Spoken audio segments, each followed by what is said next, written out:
ഞാൻ നമ്മളെ പഴയ കാലം ഇങ്ങനെ ആലോചിച്ചേനി തവളെ. ഒന്നും ആലോചിച്ചിട്ട് ഇനി കാര്യമില്ല. ഇജ്ജത്തും ഉണ്ടാത്തോ ഞാൻ പറയണ്ട ചെവിയൊക്കെ അയച്ചാണ് കാക്കോ. ഇതൊന്നും അക്കരക്ക് എത്തോ ചെറിയ കല്യാണം ഉണ്ടായിരുന്നോ? ടിക്കറ്റിന്റെ പൈസ ഓ തരൂ. ഞാൻ ഒലക്ക കൊടുക്കും. കേട്ടോ എനിക്ക് കല്യാണം ഒന്നും ഇല്ലേ? എങ്ങനെ പറയാ ഉള്ളത് ഇവൻ തിന്നാ പിന്നെ മനുഷ്യന്മാര് കല്യാണം പറയും. കുഞ്ഞായിമാരെ അരപ്പനാണങ്ങായി ആ ചങ്ങായി ചിക്കൻ ബിരിയാണി ആണല്ലോ വെച്ചിട്ടുണ്ട്. ചെക്കന്മാരൊക്കെ മരിച്ചിക്കേ അപ്പൊ മരിച്ചോടത്തേക്കാ വന്നത്. ഞാൻ ഒറ്റ കൂത്താണ് കുത്തിയാണ്ടല്ലോ ഈ കണ്ട ആൾക്കാരൊക്കെ കല്യാണത്തിന് പോകല്ലേ. ഇന്നാളത്തെ മാതിരി ആ പെണ്ണുങ്ങളെ ഭാഗത്ത് വെക്കാണ്ട് സപ്ലൈക്ക് നിൽക്കണ്ട. പെണ്ണുങ്ങളെ പന്തന്റെ അവിടെ ചപ്പളി അയക്കണോ? മോറടിച്ച് പൊളിച്ചേക്കല്ലേ. കല്യാണത്തിന് പോവാ ചോടടിച്ചു പോയി. അതിന് ചെവി വെക്കും. അനക്കാ ചെവി വെക്കാത്തതേ. ഇജ്ജ് എന്തിനാ അതിനോടൊക്കെ ചോദിച്ചിട്ടുണ്ട്? മഹാവിളക്കാണ് ആ ചെറുക്കനൊക്കെ. കടാവളക്കോ നിലവിളക്കാണ്.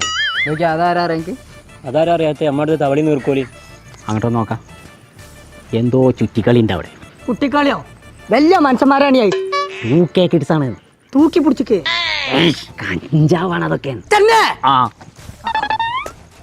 പഞ്ചാബിലെവിടെ? ആരാ പറഞ്ഞ ഞങ്ങള് പഞ്ചാബിലാന്ന്? തവള ആരാ പറഞ്ഞു? നല്ല കുട്ടികളാണ് ഓല്. ഇപ്പത്തെ കുട്ടികളെ പറ്റി കുറ്റം പറഞ്ഞ കണ്ണടിച്ചാണ് പൊട്ടിച്ചേക്കാനും. ഞാനല്ല. എന്ത് ഞാനല്ലാതെ? അതൊക്കെ പഠിച്ചിക്കാണ്ട് കുടുംബത്തിലെ പൈസ കൊണ്ടുവരുന്ന കുട്ടികളാണ്. അപ്പൊ എന്റെ കുഞ്ഞപ്പൂന്റെ പോലല്ല. നിങ്ങളൊക്കെ എവിടെ പഠിച്ചണേ? ഞങ്ങളൊക്കെ ഈത്താറിലാണ് പഠിക്കണേ. മദാറിലൊക്കെ പഠിച്ചാ എത്താ കിട്ടാ തവളെ. ചെവി അരിഞ്ഞിടാൻ പറ്റുമോ? ഇടവണ്ണപ്പാറുള്ള ഈത്താറിലാണ് പഠിച്ചത്. എന്തിനാ പഠിച്ചണു? ഞങ്ങള് അയാട്ടെ പഠിച്ചണേ. പടച്ച തമ്പുരാനെ ഒരു കരാട്ടാണല്ലോ പോയേ. കരാട്ടലായാട്ടാന്നാ പറഞ്ഞത്. കല്യാണത്തിനല്ലേ നല്ല ബിരിയാണിയാണെന്ന് പറഞ്ഞാട്ടെ. അപ്പം പോരാ. ഓക്കെ എന്റെ ചെറുക്കൻ +2 കഴിഞ്ഞിട്ടുള്ളൂ.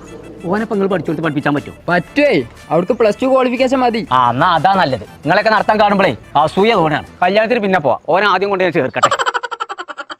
ഈത്താർ ഗ്രൂപ്പ് കഴിഞ്ഞ 14 വർഷമായിട്ട് ട്രാവൽ ആൻഡ് ടൂറിസം മേഖലയിൽ വർക്ക് ചെയ്തുകൊണ്ടിരിക്കുന്ന സ്ഥാപനമാണ്. ഒരുപാട് അഡ്മിഷൻ എടുക്കാനുള്ളപ്പുറത്തേക്ക് എടുക്കുന്ന കുട്ടികളെ മാക്സിമം നല്ല രീതിയിൽ ട്രെയിൻ ചെയ്ത് അവർക്ക് ഒരു ജോലിയിലേക്ക് എത്തിക്കുക എന്നുള്ളതാണ് ഈ അക്കാഡമിൻ്റെ മെയിൻ ആയിട്ടുള്ള പർപ്പസ്. +2 അല്ലെങ്കിൽ ഡിഗ്രി കംപ്ലീറ്റ് ചെയ്ത ആർക്കും ഈ കോഴ്സിൽ ജോയിൻ ചെയ്യാൻ പറ്റും. കൂടാതെ ഏവിയേഷൻ കോഴ്സിന്റെ ഭാഗമായിട്ട് ഫ്രീ ഇന്റർനാഷണൽ ഫ്ലൈറ്റ് ട്രിപ്പ് കൂടി ഈത്താർ പ്രൊവൈഡ് ചെയ്യുന്നുണ്ട്. ഈത്താർ അക്കാഡമി പ്രൊവൈഡ് ചെയ്യുന്ന മുഴുവൻ കോഴ്സുകൾക്കും 100% പ്ലേസ്മെന്റ് അസിസ്റ്റൻസ് കൊടുക്കുന്നുണ്ട്. ഇതോടൊപ്പം തന്നെ logistics and supply chain management, health care management, digital marketing, office administration course, advanced Excel programme, RTTC എന്നീ കോഴ്സുകളും ഈതാർ അക്കാദമിയിൽ പ്രൊവൈഡ് ചെയ്യുന്നുണ്ട്. അപ്പൊ ഞങ്ങള് +2 ഡിഗ്രി ഒക്കെ കഴിഞ്ഞ കുട്ടികളുണ്ടെന്നുണ്ടെങ്കിൽ മുട്ടി തിരിഞ്ഞുകൊണ്ട് നടക്കണ്ട, നേരെ ഇങ്ങോട്ട് പോന്നോളി. അപ്പൊ നമ്മളെ ഈത്താർ അക്കാദമിന്റെ ലൊക്കേഷൻ വരുന്നത് എടവണ്ണപ്പാറ, കോഴിക്കോട് റൂട്ടിൽ. നമ്പർ നമ്മൾ താഴെ കൊടുക്കുന്നുണ്ട്, വിളിച്ചിട്ട് വന്നോളി.